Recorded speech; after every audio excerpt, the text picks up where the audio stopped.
하나님께서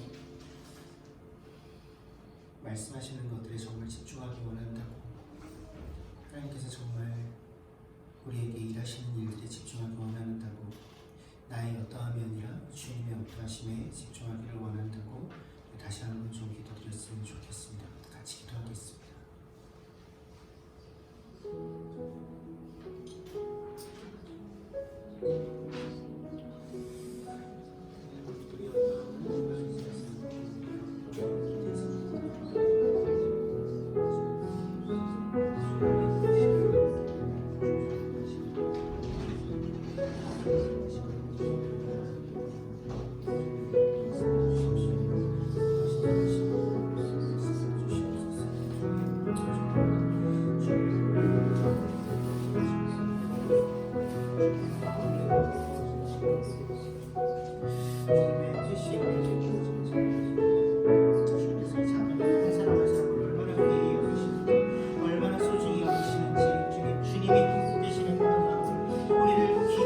귀하다 말씀하시는 영광, 오늘 우리 그 말씀으로 주십시오.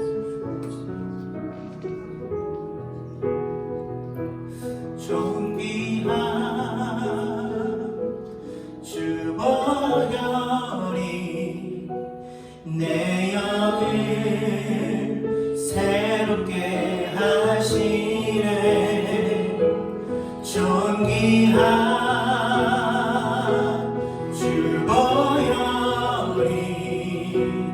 내 영을 새롭게 하. 존귀한 주 보혈이, 존귀한 주 보혈이 내 영을 새롭게 하시네. 존귀한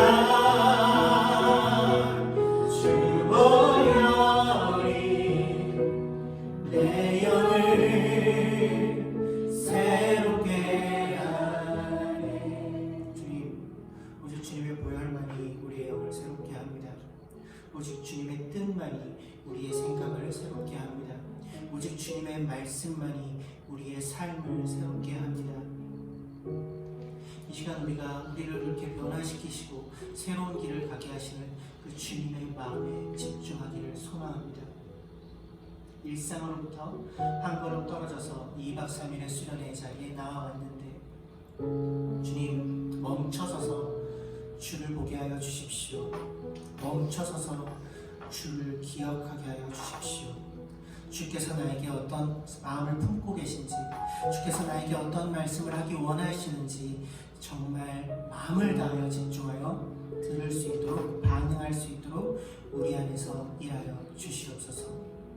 나의 어떠함이 아니라 주님의 어떠하심에 집중하는 시간들이 되기를 간절히 소원합니다. 주님, 우리 가운데서 당신이 하시고자 하시는 일들을 이루어가 주십시오. 예수 그리스도 이름으로 기도했습니다. 아멘.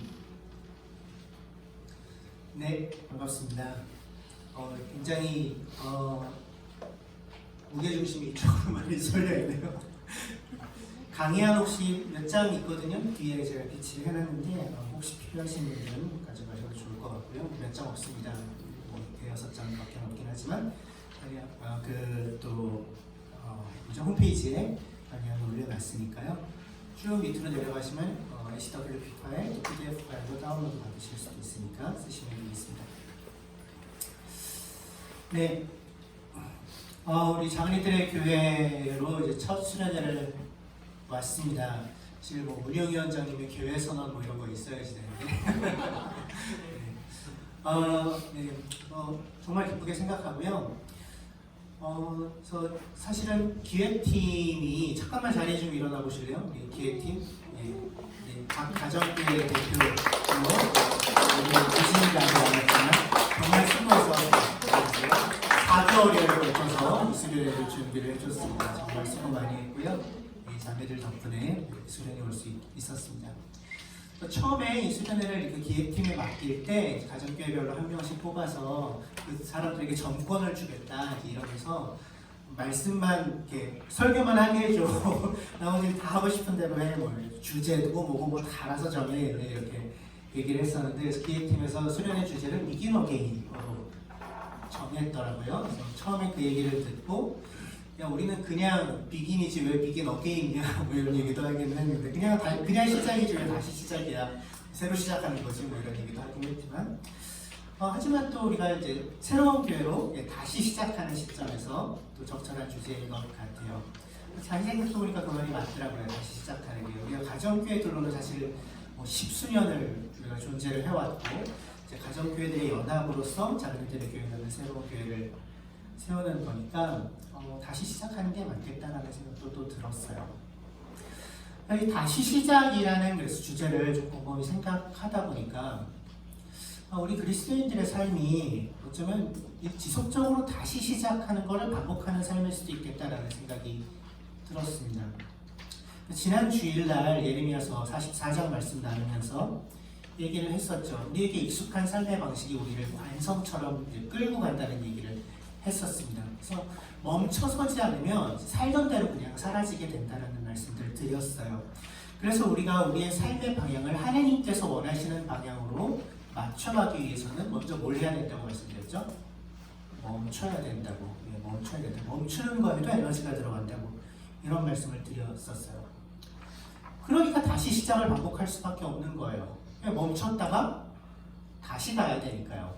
멈춰있는 동안 하나님을 바라보고 그동안 걸어왔던 삶의 방향으로부터 조금은 다른, 조금 더 하나님께 맞닿아 있는, 조금 더 하나님의 결에 이렇게 닿아 있는 그런 방향을 바꿔서 조율해서 다시 시작하는 것이 우리의 인생에서 계속해서 반복되는 것이기 때문에 이전과는 조금은 다른 방향으로 걷는 거죠. 아니면 전혀 다른 방향으로 전환될 수도 있는 거고. 그래서 그리스도인의 삶은 자주 멈추고 자주 기억하고 하나님을 바라보고 점검하고 방향을 바로잡아서 다시 걷기 시작하는 것에 반복이라는 생각이 들었습니다. 그래서 수련회가 우리에게 정말 다시 시작이겠다, begin again이겠다. 우리가 일상에서 멈춰서는 2박 3일이잖아요. 여기에서 함께 보내는 이 시간이. 멈춰서 우리가 무엇을 할 것입니까? 2박 3일 동안 놀기도 하고 즐거운 시간도 보내고 하겠지만 사실은 아까 오자마자부터 아주 즐겁게 시간을 보내시더라고요. 불이 막 피어져 있고 숯불이 피어져 있고 막 그릴이 되고 있고 막 해서 깜짝 놀랐는데 너무 잘 즐기고 계신다. 뭐 이런 것들도 해야 되겠지만 우리가 2박 3일 동안 멈춰서서 하나님을 기억할 거죠. 하나님을 바라볼 겁니다. 그분께 주목할 거예요. 우리의 관성적인 일상에서는 하나님을 바라보는 게 쉽지 않기 때문에 이 수련회에서 함께 멈춰서는 2박 3일 동안 하나님을 바라볼 것입니다. 그래서 그분이 이미 내게 행하신 일들이 지금 나의 삶에서 실제적인 영향력을 미치도록 온 힘을 다해서 그분께 주목할 거예요. 이게 우리가 2박 3일 동안 할 일입니다. 그래서 기대하기로는 이 3일의 시간 동안 우리가 정말 다시 시작할 수 있었으면 좋겠어요. 우리의 삶의 방향이 조금이라도 좀 바뀌었으면 좋겠습니다. 적어도 그냥 다시 살던 대로 익숙한 방식대로 살지는 않았으면 좋겠어요. 작은 것들이라도. 특별히 교회 공동체로서 우리가 함께 이 시간을 보내며 함께 그 방향들을 잡아가는 시간이 되기를 간절히 소망해 봅니다. 이렇게 의미 깊은 첫 수련회에서 무슨 말씀을 나눌까, 뭐 이것도 해볼까 저것도 해볼까 고민을 많이 하다가 원래 올해 하반기에 6월부터 시작해서 이제 설교 기획을 잡을 때 이제 9월과 10월에 마태복음에 나오는 하나님 나라에 대해서 좀 말씀을 나눠야지라고 미리 기획을 해놨었거든요. 근데 9월 1, 2, 3일 우리가 수련회를 하기 때문에 이 마태복음 시리즈를 시작을 해도 괜찮겠다라는 생각이 들었어요. 그래서 이 11개의 설교로 9월과 10월에 마태복음을 우리가 좀 보게 되는, 특별히 마태복음에서 하늘나라, 하나님 나라에 대해서 이야기하는 부분들을 다루게 될 텐데, 오늘은 이제 오늘과 내일, 모레까지 18장 부분을 좀 다루려고 합니다. 3번에 걸쳐서. 내일 아침에 태어난 김에 성경 연구라는 시간이 있어요. 그 시간에 좀 마태복음에 대해서도 조금 설명드리고 성경을 우리가 보는 어떤 방법에 대해서도 조금 얘기하고 하는 시간이 있을 텐데 그때도 조금 얘기를 하겠지만 마태복음 18장은 마태복음은 5개의 예수님의 가르침 단락들을 큰 덩어리로 배치하고 있거든요. 그래서 5개의 대강화 단락이라고 불러요. 그래서 예수께서 이 말씀을 마치시고 라는 그 말로 늘 끝나요. 그 단락이. 첫 번째 단락이 산상수훈이고 두 번째 단락이 이제 10장의 제자들을 파송하시면서 하시는 말씀이고 세 번째 단락이 13장의 하나님 나라에 대한 비유들을 설명하시는 단락이고 네 번째 단락이 18장이에요. 교회에 대해서 예수님이 가르치시는 단락입니다. 다섯 번째 단락은 23장, 24장에 종말의 때에 대해서 예수님이 가르치시는 단락입니다. 5개의 가르침 단락들이 있는데 네 번째 단락에 해당합니다.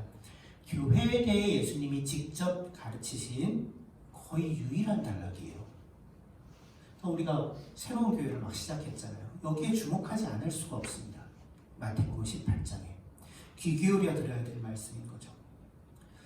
오늘 이 밤에는 시작 부분 1절부터 10절까지 함께 보겠습니다.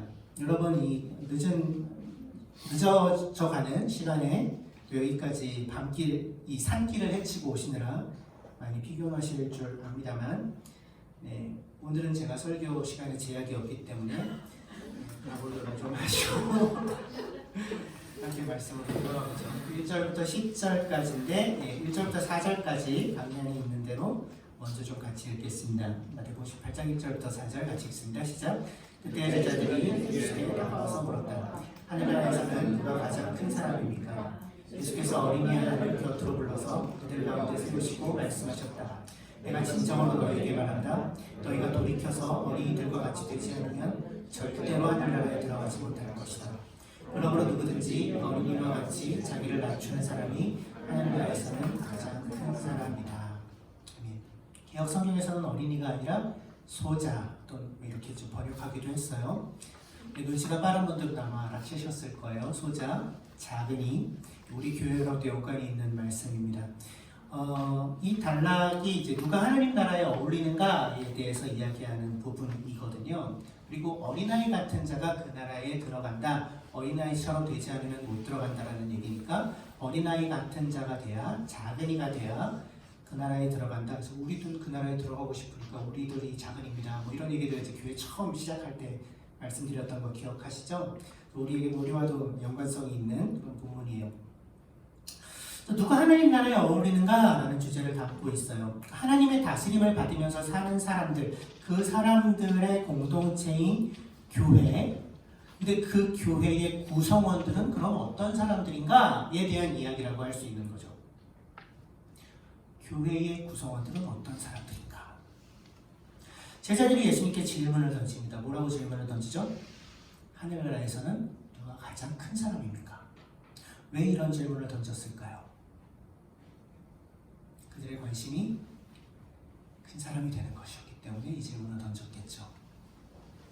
큰 사람, 중요한 사람, 뭔가 대단한 일을 행할 수 있는 그런 사람. 그런 사람이 되고 싶어 하는 것은 우리 모두가 가진 근원적인 욕구인 것 같습니다. 누구나 사실은 큰 사람이 되고 싶어 하죠. 중요한 사람으로 여김받고 싶어 해요. 제자들도 당연히 그래서 거기에 관심이 있었을 것입니다. 어떻게 해야 큰 사람이 될 수 있을까? 특별히 예수님의 제자들의 면면을 들여다보면 당시에 그렇게 중요한 사람들은 아니었어요. 고위 관료들 아무도 없고요. 대단히 떵떵거리며 살던 부잣집 아들내미들 아무도 없습니다. 이들 중에 많은 숫자는 그냥 육체노동하던 사람들이었어요. 어부들이었고요. 손가락질 당하던 사람이었어요. 세리였고요. 그리고 어떻게든 독립운동의 보탬이 될까 해서 칼 들고 로마 군인들을 찔러 죽이려고 시탐탐 노리던 열심당원도 있었고요. 어쨌든 세상에서는 전혀 주목받지 못하는, 중요하게 여겨지지 않는 큰 사람이 아닌 작은 사람들이었어요. 평범한 사람들, 어쩌면 평범 이하의 사람들이었죠. 그러한 그들이 메시아를 만나는 것입니다.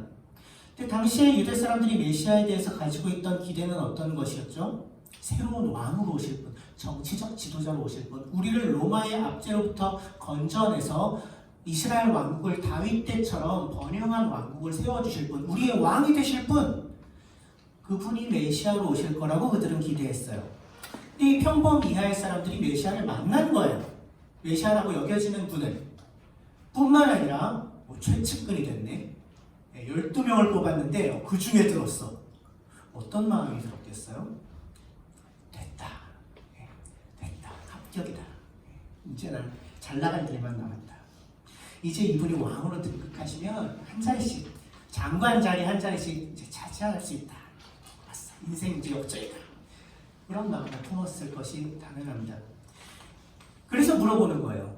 당신이 가지고 오실 그 새로운 나라, 새로운 그 하나님의 다스림이 펼쳐질 나라, 그 하늘나라에서는, 그 당신이 왕으로 등극하실 그 왕국에서는 이 인자는 누가 되나요? 우리들 다 한 자리씩 할 건데 그 중에 제일 큰 자는 누군가요? 이걸 물어보는 거예요. 어떻게 해야 큰 자가 될 수 있나요? 어떻게 해야 국무총리 자리를 얻을 수 있나요? 미리 기출문제 좀 알려주세요. 그래야 준비할 거 아닙니까? 본격적으로 시작하시기 전에 그걸 물어보는 거예요. 어떤 자격을 갖춰야 됩니까? 예수님이 대답하십니다. 어린이 하나를 곁으로 부르셔서 그들 가운데 이렇게 세우세요. 시청각 교보제로 사용하시는 거예요. 어린아이를 딱 세우세요. 내가 진정으로 너에게 말한다.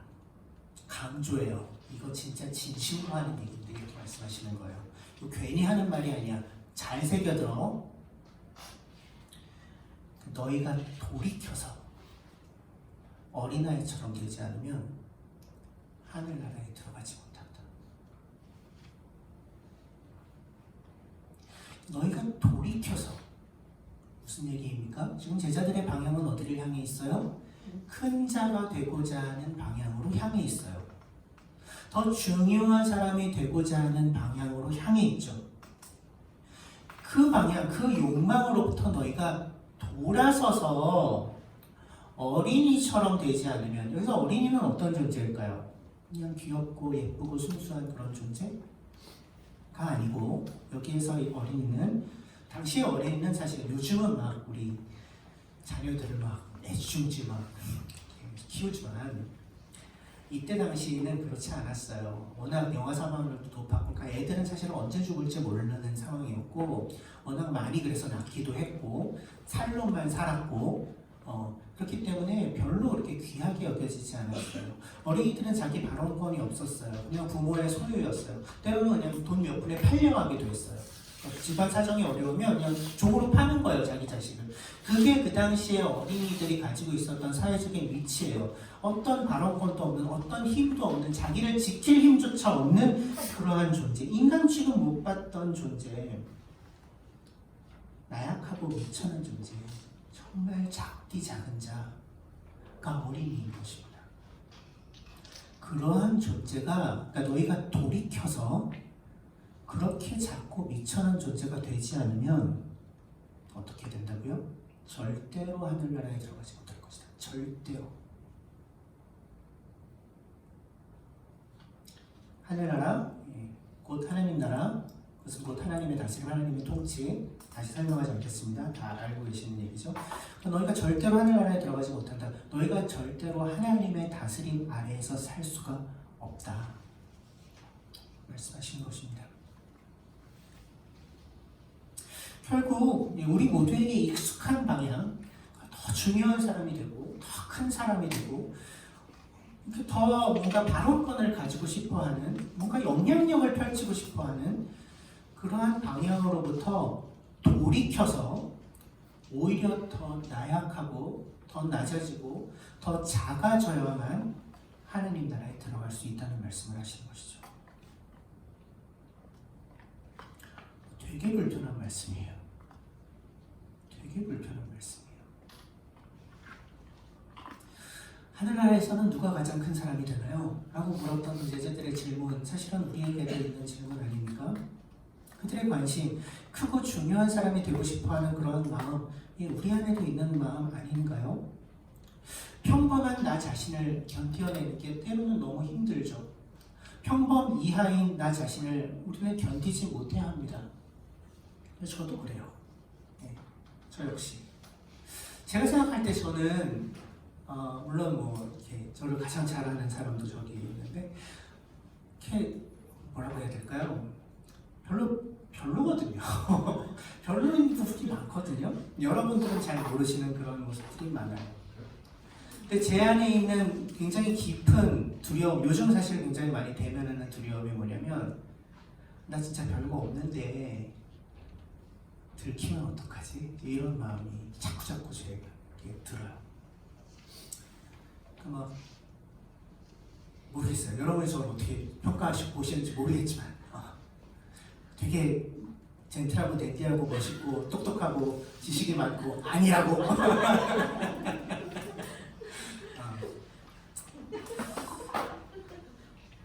중요한 존재를 여기시고 싶은 마음이 저에게도 있어요. 귀한 존재 여기시고 싶은 마음이 저에게도 있어요. 다 그렇잖아요. 우리가 별 볼 일 없는 사람으로 그냥 인생을 끝내고 싶지는 않잖아요. 우리 누구도.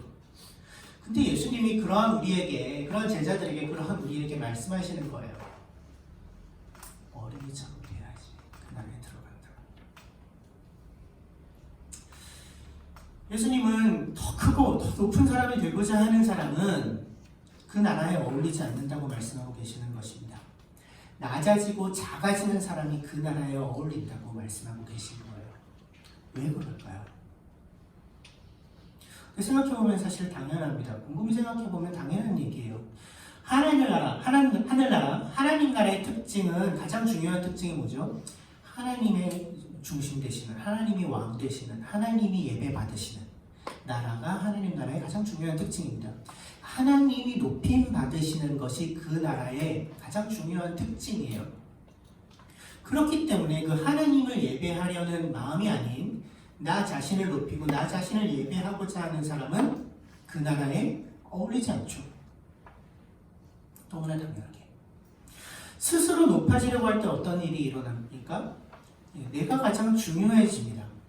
내가 잘 되는 것, 내가 잘 나가는 게 가장 중요해져요. 내가 성공하는 것, 그게 가장 큰 가치를 지니게 됩니다. 하나님보다 더 중요하게 여겨지기도 해요. 다른 사람들은요, 높아지려고, 내가 높아지려고 하고 내가 더 중요한 존재가 되려고 하면 다른 사람들은 어떤 존재가 되나요? 어떤 존재가 되어야만 하나요? 상대적으로 더 낮아지고 별 볼일 없는 존재로 어떻게든 만들어야 돼요. 그래야 그들과 비교했을 때 내가 더 높아지니까. 다른 사람들이 도구가 되는 것입니다. 그들보다 우월해지는 게 그냥 목표가 되는 거예요. 근데 그렇게 살아가는 삶의 방향이 하나님의 나라와 어울립니까? 어울리지 않죠. 우리 모두가 다 알아요. 그래서 예수님이 말씀하신 것입니다. 어린아이와 같으니 작은 이가 되어야 그 나라에 들어간다고 말이죠. 동의할 수 있습니다. 이해할 수 있어요. 몰랐던 것 아니죠. 문제는 정말 그렇게 사는 건 너무너무 어렵다는 겁니다. 큰 자가 되고 싶은, 중요한 존재가 되고 싶은 그런 욕망으로부터 돌이켜서 작은 존재로, 작은 이로 살아가기를 선택하는 게 너무너무 어렵다는 거예요. 돌이키라고 예수님은 말씀하시는데 어떻게 그 돌이킴이 가능할까요? 어떻게 해야 우리는 정말 돌이킬 수 있을까요? 이어지는 6절에서 10절에서 그 힌트를 좀 발견할 수 있는 것 같습니다. 같이 한번 읽어볼까요? 18절, 6절에서 10절 같이 읽겠습니다. 나를 믿는 이 작은 사람들 가운데서 하나라도 걸려 넘어지게 하는 사람은 누구라도 차라리 그 목에 큰 맷돌을 달고 깊은 바다에 빠지는 것이 낫다. 사람을 걸려 넘어지게 하는 일 때문에 세상에는 화가 있다. 걸려 넘어지게 하는 일이 없을 수는 없으나 걸려 넘어지게 하는 일을 일으키는 그 사람에게는 화가 있다. 내 손이나 발이 너를 걸려 넘어지게 하거든 그것을 찍어서 내버려라. 내가 두 손과 두 발을 가지고 영원한 불 속에 들어가는 것보다는 차라리 손이나 발 없는 채로 생명에 들어가는 편이 낫다. 또 내 눈이 너를 걸려 넘어지게 하더니 빼어버려라. 내가 두 눈을 가지고 불붙는 지옥에 들어가는 것보다는 차라리 한 눈으로 생명에 들어가는 편이 낫다. 너는 이 작은 사람들 가운데서 한 사람이라도 업신여기지 않도록 조심하라. 내가 너희에게 말한다. 하늘에서 그들의 천사들이 하늘에 계신 내 아버지 얼굴을 늘 보고 있다. 8절과 9절이 굉장히 유명한 말씀입니다. 손이나 발이 너를 걸려 넘어지게 하더니 찍어내버려라. 두 손과 두 발 가지고 영원한 불 속에 들어가는 것보다 잘라버리는 게 나으니까 눈이 너 걸려 넘어지게 하면 빼버려라. 두 눈을 가지고 불붙는 지옥에 들어가는 것보다 한 눈으로 생명에 들어가는 게 나으니까. 그래서 이게 굉장히 유명한 부분인데 이 부분만 따서 띄어 있는 경우가 많아요. 그러니까 죄 짓는 것을 하나님은 이렇게 심각하게 여기신다라고 하는 이제 본문으로 얘기하는 본문으로 강조하는 본문으로 있는 경우가 많은데 근데 마태가 이 이야기를 하는 맥락을 잘 들여다볼 필요가 있습니다. 8절과 9절에서 차라리 손 찍어버려라, 손발 잘라버려라, 눈 빼버려라 하는 게 정말 개인적인 범죄에 대한 것을 다루는 부분인가? 어떻게 생각하세요? 전체 맥락에서 봤을 때는? 아니요, 그렇지 않아요. 6절과 7절 바로 앞에 뭐라고 얘기하죠? 나를 믿는 이 작은 사람, 작은이가 또 나와요. 그 앞에 이 작은 사람이 되지 않으면 하나님 나라에 들어가지 못한다 말씀하셨죠. 여기 그 작은 사람은 그 나라에 들어갈 자격을 갖춘 사람이에요. 근데 그 사람을 걸려 넘어지게 하는 사람은 차라리 목에 맷돌을 달아서 바다에 빠지는 게 낫다. 그러니까 엄청난 저주를 하고 계시는 거예요. 그러니까 걸려 넘어지게 하는 일을 일으키는 그 사람은 화가 있다. 저주를 하고 계십니다. 그러니까 이 작은 이를 걸려 넘어지게, 즉 작은이가 가고 있는 그 하나님 나라에 맞닿는 길에서 떨어지도록 그 길을 다른 길을 가도록 하는 사람은 저주가 있다라는 얘기를 하고 있는 거예요. 그리고 이어서 걸려 넘어지게 하거든으로 이제 8절과 9절에서 연결을 되는 거죠. 손과 발이 너를 걸려 넘어지게 하거든. 이 얘기는 사실은 그래서 관계적인 죄에 대해서 이야기를 하고 있는 부분인 거죠. 개인적인 범죄가 아니라. 지금 여기서 지적하는 범죄는 무엇인 것입니까? 작은이 곧 하나님 나라에 들어가서 하나님 나라의 방식대로 살아가고 있는 사람들을 업신여기거나 그를 그 길에서 벗어나게 만드는 행동에 대해서 경고하시는 말씀인 거예요. 그런 일을 하느니 차라리 두 손과 두 발 찍어버리는 게 낫다, 눈 빼버리는 게 낫다, 이 얘기를 하고 계시는 거예요. 그러니까 진짜 그렇게 하라는 얘기가 아니라 그만큼 심각한 일이다 이야기를 하시는 것입니다.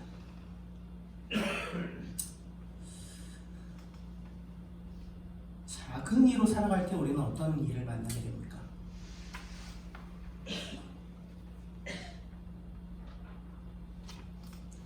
뭐라고 얘기했죠? 작은 이로 사는 게 어떤 거라고요? 세상에서는 상식적으로 더 중요한 존재가 되려고 하고 더 높아지려고 하고 더 많은 것을 가지려고 해요. 더 많은 발언권을 가지려고 하죠. 근데 그러한 방향으로부터 돌이킨 사람들이 작은이인데 그러한 삶을 선택하면, 그러한 삶의 방식을 선택하면 어떤 일이 우리에게 일어나나요?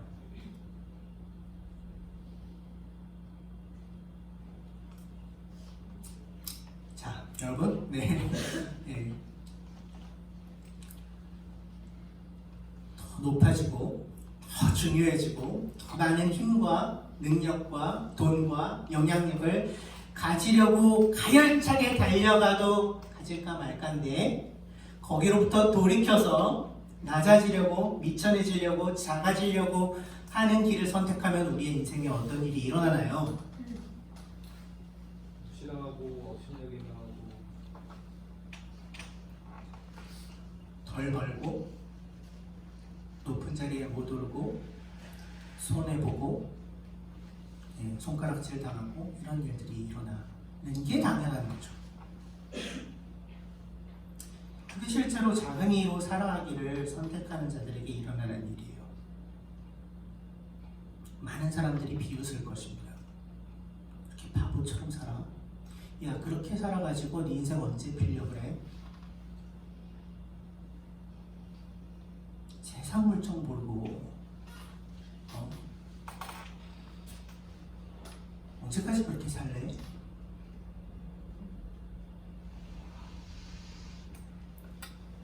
그런 말을 하는 사람들이 작은 이들을 걸려 넘어지게 하는 사람인 거죠.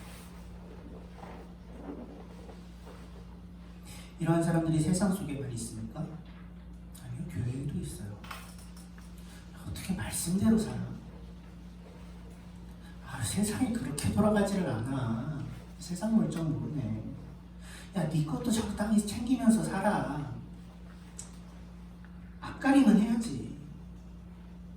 또 뭐 뭔가 좀 부족한 사람들에게 좀 깔아보고 무시하고. 교회에서도 일어나는 일이에요. 그런 사람들이 누구라고요? 작은 이들을 걸려 넘어지게 하요. 또 어떻게 하는 게 낫대요? 그 사람들은 목에다가 맷돌을 매달아서 바다에 빠뜨리는 게 낫대요. 진짜 그렇게 하라는 얘기가 아니고 그만큼 심각한 일이라는 거예요. 그런 일을 저지르니 눈 빼고 손발 자르는 게 낫다. 강조하고 있는 거예요. 10절에서 다시 한번 얘기하죠. 이 작은 사람들 가운데 한 사람이라도 업신여기지 않도록 조심해라. 하늘에서 그들의 천사들이 하늘에 계신 내 아버지 얼굴을 들보고 있다. 이 당시 유대 사람들은 이 수호 천사에 대한 어떤 믿음들이 많이 발전해 있었거든요. 사람마다 수호 천사가 있다라고 믿었어요. 근데 그 천사들도 물론 굉장히 그 다양한 계급이 있습니다. 천사로도 굉장히 재미있는 이야기인데 다양한 계급이 있어요. 하나님의 얼굴을 뵐 수 있는 천사는 높은 천사들, 중요한 천사들만 얼굴을 볼 수가 있다고 생각했어요. 당시 유대 사람들은. 그런데 누가 하나님의 얼굴을 뵙고 있다고요? 이 작은 이들의 천사들이. 무슨 얘기예요? 하나님이 이 작은 이들을, 즉 하나님 나라의 방법대로 살아가려고 하는 사람들을 너무너무 소중하게 여기고 계시다는 거예요. 그들에게 관심이 있으시다는 겁니다. 그들을 들여다보고 계시다는 거예요. 그러니까 그 중에 하나라도 걸려 넘어지게 하는 건 너무 심각한 범죄일 수밖에 없는 거예요. 그런 일을 저지르느니 차라리 불구가 되는 것이 나을 정도로. 왜? 하나님이 그만큼 그들을 소중하게 여기시니까.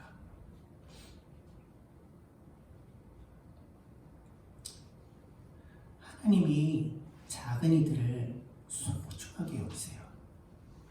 너무너무 소중하게 여기세요.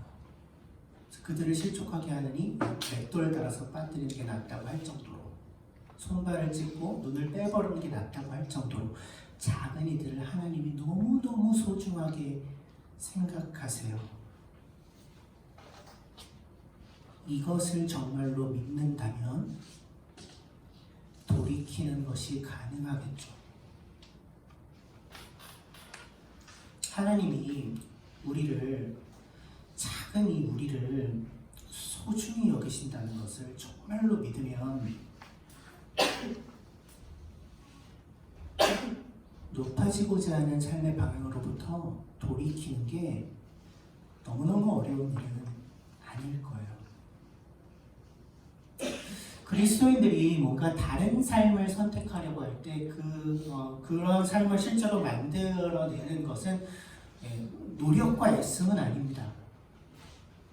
다른 삶을 살아야지, 다른 걸 선택하려고 애써야지 해서 그런 다른 삶이 만들어지는 것이 아니에요. 그리스도인들에게 뭔가 다른 삶이 가능한 것은 새로운 정체성을 받아들이고 그 정체성에 걸맞는 존재가 되기로 하는 것, 사실은 그것이 유일한 방법이에요. 그러니까 마음이 달라지는 것이 유일한 방법이에요. 이것이 우리가 돌이킬 수 있는 비결입니다. 무엇이요? 하나님이 우리를 소중히 여기신다는 것을 정말로 믿는 거예요.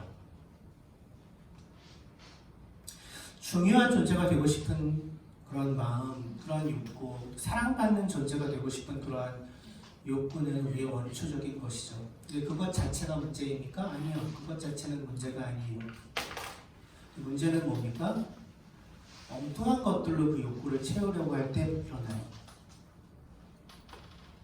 중요한 존재, 사랑받는 존재가 되고자 하는 우리의 욕구는 오직 하나님만 채우실 수 있는 것입니다. 이건 우리가 기억할 필요가 있는 거예요. 지난주 말씀으로 다시 돌아가서 기억. 그러니까 그냥 알고 지나가는 게 아니고 그것을 곰곰이 묵상하고 되새기고 우리의 지금의 삶의 영향력을 실제로 발휘하도록 하는 것이 기억하는 거라고 말씀드렸죠. 자카르라고 말씀을 드렸어요. 기억할 필요가 있는 사실이에요. 우리가 이미 알고 있는 내용이에요. 내가 누군가에게는 중요한 존재라는 것을 우리는 이미 알고 있어요. 내가 누군가에게는 사랑받는 존재라는 것을 우리는 이미 알고 있어요. 내가 무언가 더 애쓰지 않아도 나를 있는 모습 그대로 사랑해 주시는 분이 계시다는 것을 우리는 이미 알고 있어요. 그분이 나를 너무 사랑하셔서 나를 대신해서 십자가 위에서의 고통스러운 죽음까지도 당하셨다는 것을 우리는 이미 알고 있어요. 알고 있어요. 모르지 않죠. 문제는 그것을 기억하고 살고 있느냐입니다. 우리가 알고 있는 그 사실을 실제 우리의 지금의 여기에서의 삶에서 영향력 있는 것으로 소중히 여기며 살아가고 있는가요? 멈추는 것이 필요해요. 그래서 이 세상의 흐름, 높아지고자 하는, 중요해지려고 하는, 커지려고 하는 흐름으로부터 멈춰서는 것이 필요하죠. 주목해야 하는 것입니다. 집중하여 바라보지 않으면 절대로 내 안에 새로운 것들이 만들어지지 않아요. 새로운 것들이 채워지지 않죠. 하나님의 사랑, 하나님이 나를 사랑하신다. 하나님이 나를 소중하게 여기신다. 아, 머리로 알지. 그게 무슨 소용이 있어요? 실제로 그것을 가져다 쓰지 않으면, 실제로 그것이 나의 삶 속에 살아있는 영향력을 미치지 않으면 무슨 의미가 있겠습니까? 그래서 오늘 말씀 주목하여 보십시오. 하나님 뭐라고 말씀하고 계시는 거예요? 어린아이 같으니 그 작으니 그 비천하고 작은 자, 그 자를 곧 우리를 얼마나 다행인지. 여기엔 뭐 굉장히 그 떵떵거리면서 사는 사람은 없잖아요. 아, 물론 우리 김홍남 목사님이 곧 대통령 표창을 받으시기는 하는데 걱정이에요. 너무 커지고 높아지실까봐 걱정이에요.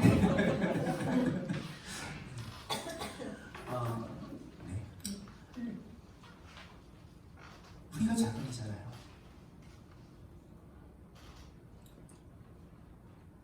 그런 우리를 오늘 말씀에서 하나님 뭐라고 말씀하세요? 하나님은 어떻게 여기신다고요? 너무 소중하다고 말씀하고 계시다고요. 네가 나에게 너무 소중해 라고 말씀하고 계시다고요. 그래서 너를 내 앞에서 서 있는 그 길에서 떨어뜨리는 자는 내가 목에다가 맷돌을 매달아서 바다에 던져버릴 정도로 너를 소중하게 여겨. 너를 내 앞에서 멀어지게 하는 사람을 손을 잘라버리고 다리를 잘라버리고 눈을 빼버리고 싶을 정도로 네가 나에게 너무 소중해.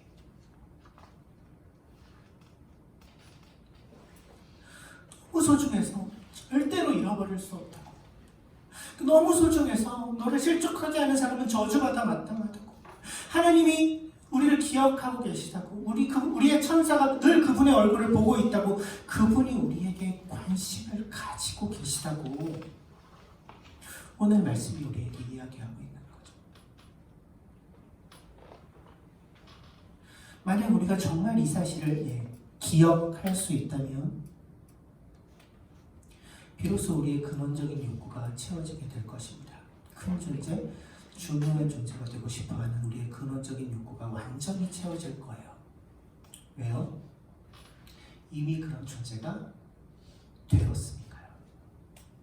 누구에게? 하나님께. 너무너무 중요한 존재가, 너무너무 소중한 존재가, 너무너무 특별한 존재가 이미 되었으니까.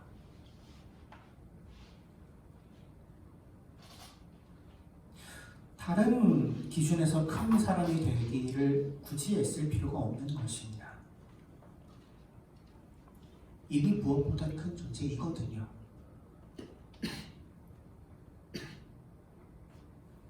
하나님이 오늘도 우리에게 말씀하고 계시는 겁니다. 그동안도 계속 말씀하셨고요. 지금 또 말씀하고 계신 거예요. 네가 나에게 너무 소중하다. 네가 나에게 너무 특별하다. 그 말씀을 하시는 하나님의 표정을 혹시 떠올려 보실 수 있으시겠습니까? 하나님이 어떤 표정으로 그렇게 말씀하고 계실까요? 환하게 웃으면서 말씀하실까요? 어떻게 생각하세요? 저는 너무 안타까워하시는 표정으로 우리를 보시면서 이 말씀을 하고 계실 것 같아요. 네가 나한테 너무 소중해. 도대체 언제 그걸 받아들이고 살래? 내가 끝없이 너에게 계속해서 얘기하고 있는데 네가 나에게 중요하다고, 네가 나에게 소중하다고, 내가 너를 너무너무 사랑한다고 끊임없이 이야기하고 있는데 언제 그걸 받아들이고 살래?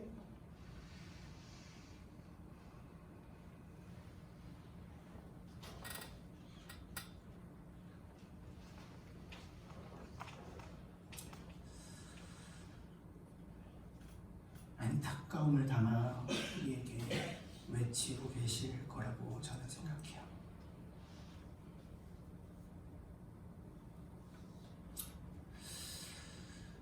누가 그 나라에서 가장 큰 사람입니까?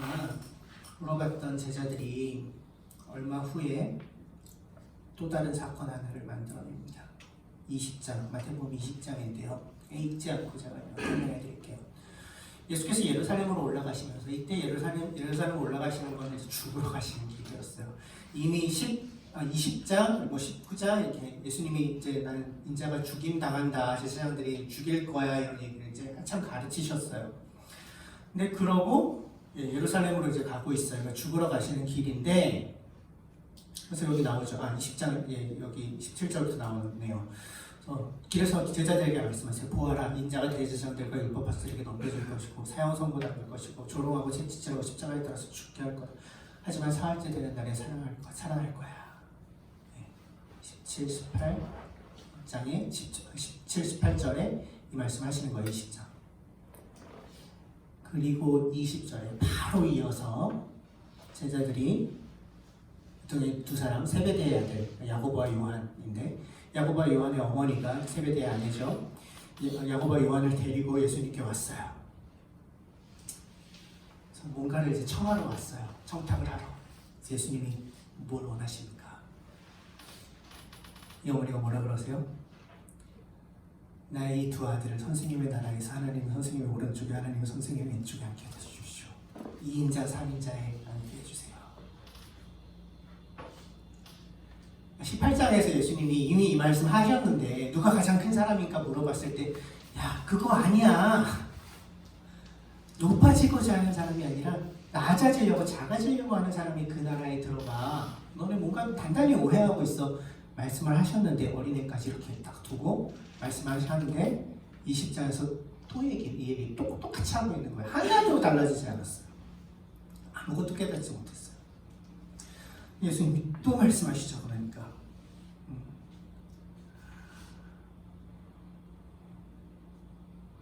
야 너네 지금 뭘 구하는지 좀 생략해놨지만 너네 지금 뭘 구하는지도 모르고 있어. 전혀 이해를 못하고 있어. 너희가 정말 내가 가는 이 길을 갈 수 있니? 갈 수 있습니다.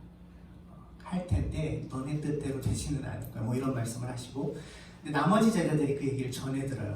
야고보와 요한이 그 어머니 데리고 와가지고 이제 양옆에 앉게 해달라고 청탁했다는 얘기를 나머지 제자들이 들어요. 어떻게 반응합니까? 24절. 열 제자가 이 말을 듣고 그 두 형제에게 분개하였다. 어떻게 이놈들이 이럴 수가 있냐 한 거예요. 똑같은 놈들이죠. 예수님이 이제 다 불러놓고 이제 타이르시는 게 25절부터, 여기서부터는 좀 같이 읽죠. 25절부터 시작. 예수께서는 그들을 곁에 불러놓고 말씀하셨다. 너희가 아는 대로 이방 민족의 통치자들은 백성을 마주되게 누르고 보관들은 백성에게 세교를 부린다. 너희끼리는 그렇게 해서는 안 된다. 너희 가운데 위대하게 되고자 하는 사람은 누구든지 너희를 섬기는 사람이 되어야 하고, 너희 가운데서 으뜸이 되고자 하는 사람은 너희의 종이 되어야 한다. 인자는 섬김을 받으러 온 것이 아니라 섬기러 왔으며 많은 사람을 위하여 자기 목숨을 몸값으로 치러주고 왔다. 위대해지기 위해서, 으뜸이 되기 위해서 사는 거 아니야. 그건 세상의 방향성이야. 그것과는 다른 방향성으로 사는 게 너희에게 어울리는 삶이야. 그것은 섬기는 삶이야. 종으로 사는 삶이야. 말씀하시고 28절 내가 그렇게 왔어 말씀하시죠. 인자는 섬김을 받으러 온 것이 아니라 섬기러 왔고 많은 사람을 위하여 자기 목숨을 몸값으로 치러주려고 왔다 말씀하시죠. 예수께서는 어떻게 그러실 수 있을까요? 어떻게 그렇게 끝까지 섬기실 수 있을까요? 자기의 목숨을 내어주는 것 때까지 어떻게 가실 수 있었을까요? 가장 비천하고 가장 낮은 자리에 어떻게 그분이 가실 수 있었을까요? 우리가 좀 주목해야 되는 건, 기억해야 하는 건, 예수님은 낮아지고 작아지고 끝까지 섬기시고 자기의 목숨까지 내어주셨지만, 그러니까 스스로 작아지는 길을 택하셨는데, 작아지다 못해 없어지는 길을 택하셨는데, 우리는 알고 있어요. 그렇다고 해서 그분의 존재의 가치가 떨어졌습니까? 그분이 정말 비천한 존재가 됐나요? 그분이 정말 작은 존재가 되었습니까? 그분이 정말 중요하지 않은 존재가 되었나요? 그분은 그러한 길을 가셨지만 그분의 가치는 전혀 손상되지 않았어요. 존귀한 분인 그분의 가치는 오히려 더 빛나면 빛났지 하나도 손상되지 않았습니다. 왜냐하면 그분이 가지고 있는 그 가치는 그 누구도 건드릴 수 없는 고유한 것이었거든요. 예수님이 그 말씀을 하고 계시는 거예요. 내가 섬기는 자로서 왔어. 내가 낮아지는 자로서 왔어. 그런데 그렇다고 해서 내 실제 가치가 전혀 낮아지지 않아.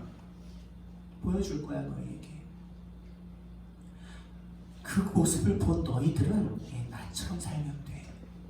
작아지는 삶을 살면 돼. 낮아지는 삶을 살면 돼. 섬기는 삶을 살면 돼. 그런다고 해서 너희의 가치가 하나도 떨어지지 않아. 오히려 빛나면 빛났지.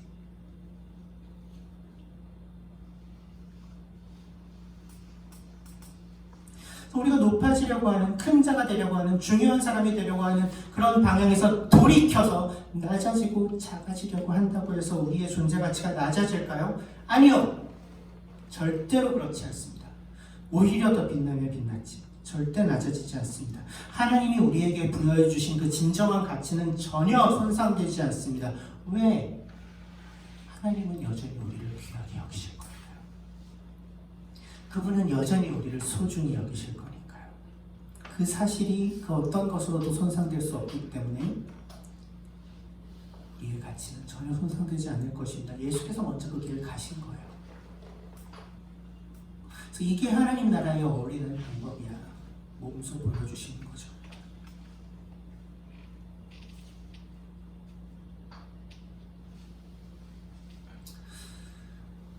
우리는 작은이들의 교회라는 이름을 가지고 있습니다. 여러 번 여러분들에게 말씀드렸었지만 하가디 할 때도 얘기했었고 교회 배전 세미나나 그 전에 우리가 같이 미팅했을 때부터 사실 이 이름에 대해서 얘기할 때마다 말씀을 드렸었는데 작은이가 무엇입니까? 세상에서 더 이상 큰 자로 살지 않겠다고 다짐한 사람들입니다.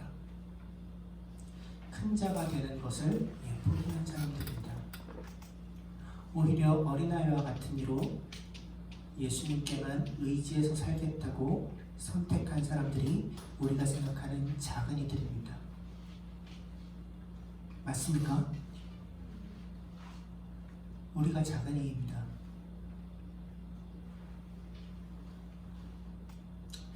그렇다면 이 작은이들의 교회의 첫 번째 수련회에서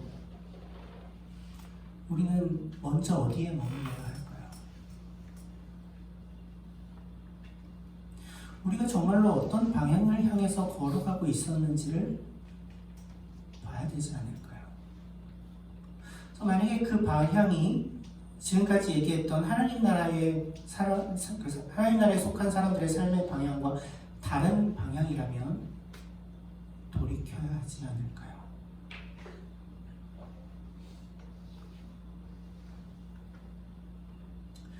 여러분은 여러분을 누구라고 규정합니까? 스스로 어떤 존재라고 생각하고 계신가요?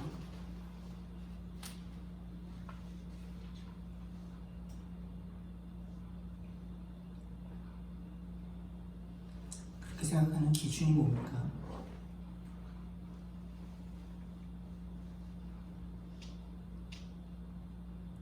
무엇을 추구하며 살고 계십니까? 큰 자가 되려는, 더 중요한 존재가 되고 싶어하는 그런 인생을 살고 계시지는 않나요?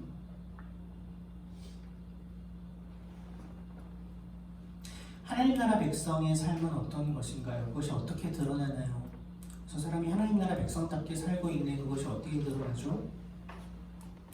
하나님 나라 백성의 가장 중요한 특징은 하나님께 주권을 넘겨드리고 그분의 다스림을 받으며 사는 것이죠. 근데 그것이 언제 드러나느냐? 실제로 하나님께 주권을 맡겨드리고 하나님의 다스림 아래서 사는 것이 언제 드러나느냐? 사실은 우리 내면에서 가장 먼저 드러나죠. 나의 욕망에서 드러나죠. 내가 추구하는 방향성에서 드러나죠. 행동이나 태도보다 먼저 우리의 깊은 내면에서 그것이 드러납니다.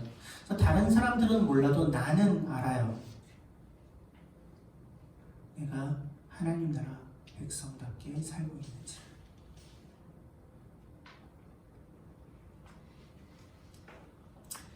예수님은 다 아세요. 그리고 그래서 이런 그 높아지고자 하는 욕망이 모두에게 있다는 것을 전제로 해서 말씀하시죠. 저희들에게도 너희가 돌이켜야 된다. 너희가 글로 가고 있는 거 내가 다 알고 있는데 돌이켜야 돼. 어린아이 같이 되어야 돼.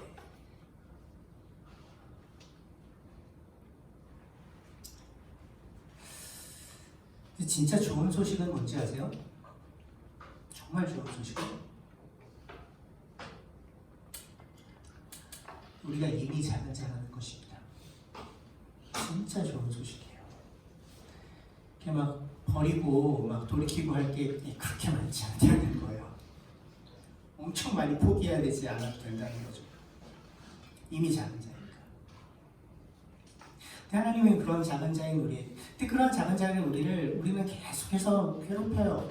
너 이렇게 살면 이렇게 다른 사람들이 계속 또 우리를 괴롭혀요. 우리를 이 실족하게 만드는 사람들, 맷돌을 달아서 바다에 빠뜨리는 사람들.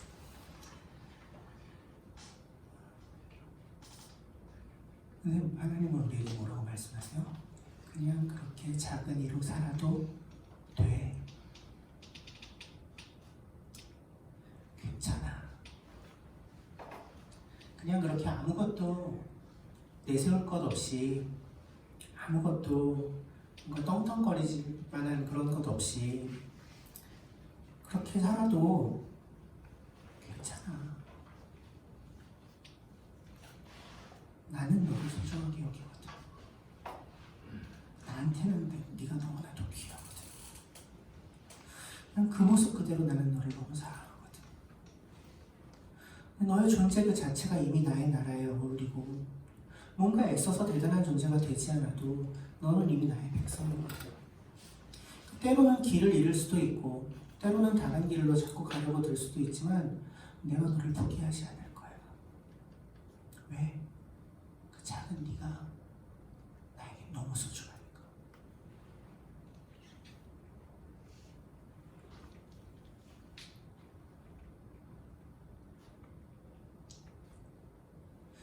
끝없이 높아지려고 하고 커지려고 안달복달하고 그것이 이 세상에서 누릴 수 있는 행복의 전부라고 이야기하는 이 세상 속에서 조금 다른 삶을 살아도 괜찮다고, 그냥 그 모습 그대로 충분히 행복할 수 있다고, 그 모습 그대로 소중하다고 말씀하고 계시는 하나님의 음성에 우리가 조금 더 귀를 기울인다면 어쩌면 우리의 인생의 이야기는 좀 많이 다른 이야기가 되지 않을까요? 하나님이 우리를 소중히 여기신다는 것을 정말로 믿는다면, 정말 받아들이고 살아간다면, 기억한다면 우리의 삶이 훨씬 더 아름다워지지 않을까요?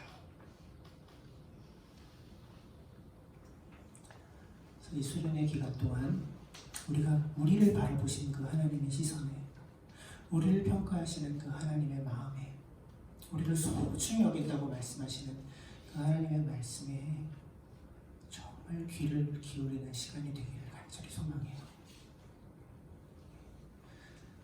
한 가지만 더 얘기하면 우리 서로를 그렇게 좀 또 봐줍시다. 뭐 다 거기서 거기에요. 뭐 대단한 사람이 별로 없잖아요, 여기, 그죠? 그냥 그 모습 그대로 너무 소중해. 그냥 그 모습 그대로 내가 너를 너무 사랑해. 서로에게 표현해주고 그런 사랑을, 하나님으로부터 오는 사랑을 이곳에서 충분히 누리고 또 우리 안에 흘러가는 그분의 사랑을 충분히 누리는 이번 수련회가 되기를 간절히 소망합니다. 같이 기도할까요?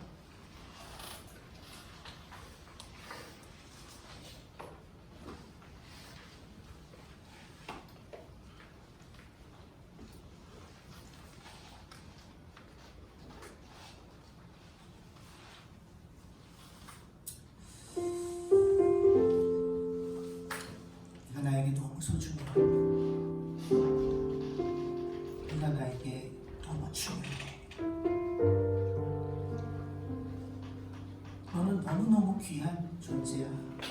내가 너를 절대로 포기하지 못해. 너를 나에게서 떼어놓는 자를 저주의 저주를 더할 정도로 네가 나에게 중요해. 하나님이 오늘 우리에게 그렇게 다시 한번 말을 건네주셨습니다. 네, 처음 듣는 얘기 아니에요. 그동안 수없이 반복해서 말씀하셨던 이야기죠. 하나님의 사랑 고백이죠. 오늘 다시 한번 우리에게 그렇게 말을 건네주셨습니다.